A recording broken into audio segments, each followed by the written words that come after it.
और इस वक्त की बेहद अहम खबर पहलू खान लिंचिंग मामले से जुड़ी हुई, जिसमें तमाम मुल्जिमीन को बरी कर दिया गया है। राजस्थान की अदालत ने तमाम मुल्जिमीन को बरी कर दिया है। आपको बताएं कि 2 साल पहले पहलू खान का पीट कर भीड़ ने कत्ल कर दिया था।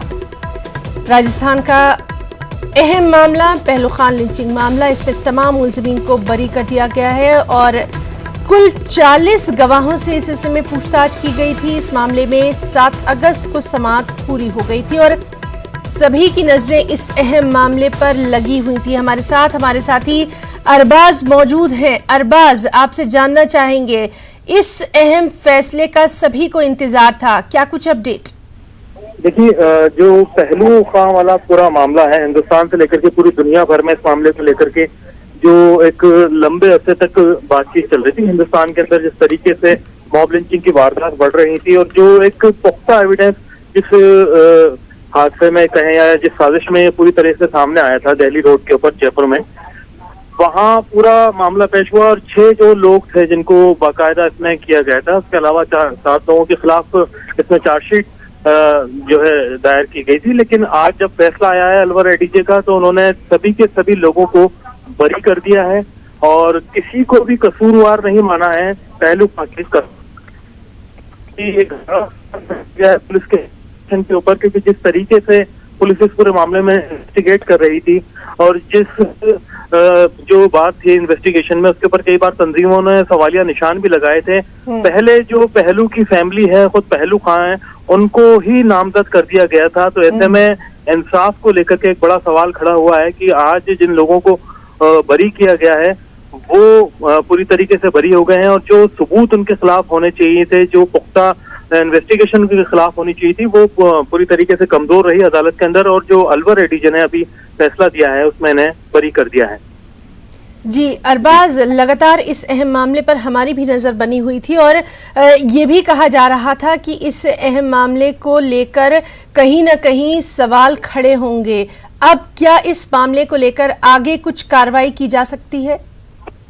देखिए, अभी एडीजे की अदालत में मामला था और एडीजे की अदालत में जिस तरीके से जो इन्वेस्टिगेशन थी, सारे पुख्ता सबूत रखे गए थे, वो फैसला सामने आया है। अब इसे जो पहलू खान के अंदर है, जो सरकार है, वो अपने तरीके से आगे बढ़ा करके हाईकोर्ट में चैलेंज कर सकती है और जो विक्टिम है वो उसको आगे हाईकोर्ट में चैलेंज कर सकते हैं। लेकिन एक देखा जाए परसेप्शन बन जाता है, जो शुरुआत में पहली अदालत का जो फैसला होता है वो एक परसेप्शन बनाता है किसी मामले के लिए और वहां भी सबूत चाहिए होंगे, इन्वेस्टिगेशन मजबूत चाहिए होगी। लेकिन पुलिस का जो रवैया रहा है शुरू से इस पूरे मामले में, उसको लेकर के भी कई सवाल उठाए गए हैं। आज अलवर के अंदर काफी गहमा गहमी थी, जयपुर के अंदर भी कई इस तरह की वारदात हुई थी। उसके बाद में यहाँ पर जो धारा 144 लगी हुई है, सारे हालात पैदा हुए हुए हैं। ऐसे में अलवर की जो मॉब लिंचिंग वाला केस था, क्योंकि अभी असेंबली जो सेशन था उसमें राजस्थान की हुकूमत ने मॉब लिंचिंग बिल पास किया है, जिसमें काफी सख्त सजा की जो है उन्होंने यहाँ पे जो प्रोविजंस रखे हैं और जो ऑनर किलिंग है उसके लिए भी सख्त कानून बनाया है। और जब आप कानून बना रहे हैं, अपनी पॉजिटिव विल सामने रख रहे हैं, ऐसे में जो दुनिया के सामने पहलू खान की लिंचिंग हुई थी, सबने देखा कि उससे साफ तौर पर एक वीडियो के अंदर लोग मार रहे हैं, बुरी तरीके से पीटा गया है और उसमें बाद में अस्पताल में इलाज के दौरान दम तोड़ा है। अब ये एक सवाल है, सरकार उसका जो कातिल कौन है, सिस्टम को कसूरवार मान रहा है, क्योंकि इससे ज्यादा साफ सबूत किसके पास होगा जिसका क्लियर वीडियो सबके सामने था।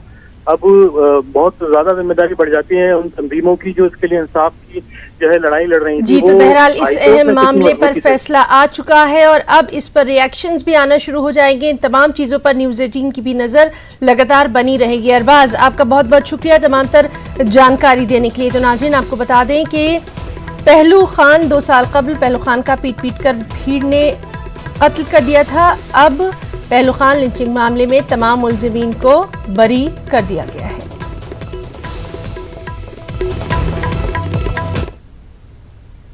बुलेटिन में फिलहाल इतना ही। आदाब।